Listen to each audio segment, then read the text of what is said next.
melhor goleiro do mundo durante 3 vezes. Inclusive, melhor jogador durante toda uma Copa do Mundo. Ele tinha personalidade muito forte, do tipo que não levava desaforo para casa, seja dos seus companheiros de equipe ou não. Durante a sua melhor fase em uma Copa do Mundo, ele iria provocar o Brasil e receber uma resposta imediatamente. Vamos hoje para a história da carreira de Oliver Kahn. Ele nasceu na Alemanha no dia 15 de junho de 1969. Ele sempre teve uma personalidade muito forte e sempre foi muito maduro para sua idade. Inclusive, ele passava muito tempo cortando grama, que era o que ele gostava de fazer. Para se socializar com outras crianças, a mãe dele resolveu procurar lugares em que ele pudesse ter contato com essas crianças. E então, apareceu o futebol na vida dele. Desde criança, ele era obcecado por perfeição. E ele começou a praticar futebol ainda na infância, se tornando muito mais obstinado em sua adolescência, quando ele passou a não considerar mais isso um hobby, e sim a sua carreira. Por conta de suas atitudes e personalidade, a família dele achava que futebol não combinava com ele, e sim uma carreira militar. Porém, ele iria orgulhar o seu país de uma outra forma, e então ele entrou para o clube de sua cidade. No clube Karlsruhe, pode ser que não esteja correta a minha pronúncia, ele ficaria de 87 até 94. E as defesas espetaculares que ele fazia por lá chamariam a atenção de um clube muito grande de seu país. E então ele estreou no Bayern de Munique, onde ele mostrou grande competência e começou a demonstrar a sua personalidade forte, da qual ele ficaria muito conhecido. Ele se adaptou rapidamente à equipe de Munique, e ele se dedicava tanto que nos treinamentos ele se recusava a descansar. Isso causou uma lesão tão grave que ele ficou 6 meses fora. Então ele teve que aprender a se dedicar ao máximo e a ter seus momentos de lazer, mesmo com a sua mentalidade de vencedor. Em 1995, ele iria com a sua seleção jogar pela primeira vez, mas a sua relação era muito conturbada com os técnicos, que o chamavam de arrogante até mesmo na mídia. Em 1998, ele vai para a Copa, porém ele ainda não era titular absoluto e não escondia o fato de não gostar dessa posição. A população alemã na época criticava os técnicos, visto que ele estava brilhando no Bayern. Ele só iria se tornar titular absoluto após a aposentadoria do antigo titular Andreas. Na temporada 98-99, o Bayern venceu o campeonato alemão e a taça da Liga Alemã, mas perdeu a Champions League de virada para o Manchester United nos acréscimos por 2-1. Um jogo eternizado na mente de muitos como inacreditável.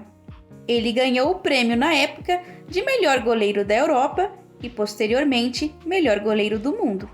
Na temporada 99-2000, o Bayern ganhou a tríplice coroa, ou seja, todas as 3 principais competições alemãs. E ele ganhou novamente como melhor goleiro da Europa e do mundo. E nessa época, ele estava cada vez mais insano com seus adversários, o que o fez ficar conhecido como um personagem louco pelo público do exterior, porém amado pelo público alemão. No ano de 2000, ele foi para a Eurocopa com a Alemanha, que não foram nada bem. Em 2001, o Bayern venceu a Champions League finalmente, e ele brilhou nos pênaltis, ganhando o prêmio de melhor jogador daquela edição da Champions League.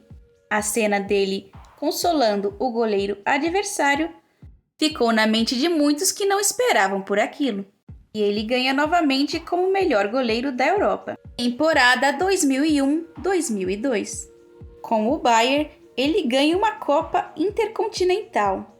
E então, em 2002, teria uma Copa do Mundo. Ele estava tão bem naquela Copa do Mundo que ele só levou um gol em toda a fase de grupos até chegar na final. E então ele resolveu provocar os atacantes brasileiros. Entre o melhor ataque do Mundial e a melhor defesa, os alemães tomaram um único gol em 6 jogos. O goleiro Oliver Kahn demonstra segurança total. Na época, ele disse o seguinte, abre aspas, o Brasil tem um bom ataque, mas que não foi devidamente testado. Atacante bom é aquele que marcar um gol em mim. Fecha aspas. Porém, o Brasil venceu o jogo por 2-0 e naquele ano foi pentacampeão. Porém, ele foi eleito o melhor jogador da Copa do Mundo daquele ano. Na sua volta para a Alemanha, ele continuou ganhando o status de lenda, mesmo ainda sentindo o gosto amargo de não ter conquistado o único título que lhe faltava. Temporada 2003-2004. Nessa época, o Bayern estava em uma péssima fase e o rendimento dele passou a ser contestado. Aos 36 anos, em 2004-2005, o Bayern venceu alguns títulos na Alemanha. Em 2006, o Bayern só venceu a Copa e o Campeonato Alemão. E ele já estava com 37 anos, sendo dúvidas sobre a sua titularidade na seleção. A seleção alemã estava sem grandes nomes, então ele voltou ao banco novamente, achando muito ruim, mas ele acabou se adaptando depois e apoiando o novo goleiro. E naquele ano ele iria se aposentar da seleção alemã. No Bayern, o rendimento dele também estava sendo contestado. E ele estava rendendo bem menos em campo.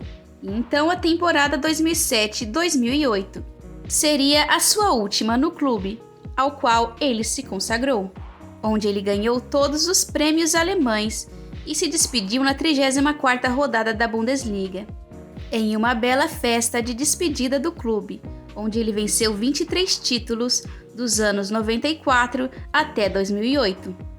Em 2020, ele se tornaria membro administrativo do Bayern, onde está até hoje, mas agora como presidente do conselho do gigante alemão. Ele demonstrou remorso em forma de brincadeira na Copa de 2022, onde elogiou o goleiro croata por parar o Brasil, dizendo que qualquer um que parar o Brasil seria o seu herói. E essa foi a história de Oliver Kahn, o gigante, o muralha, o tigre, esse personagem histórico alemão.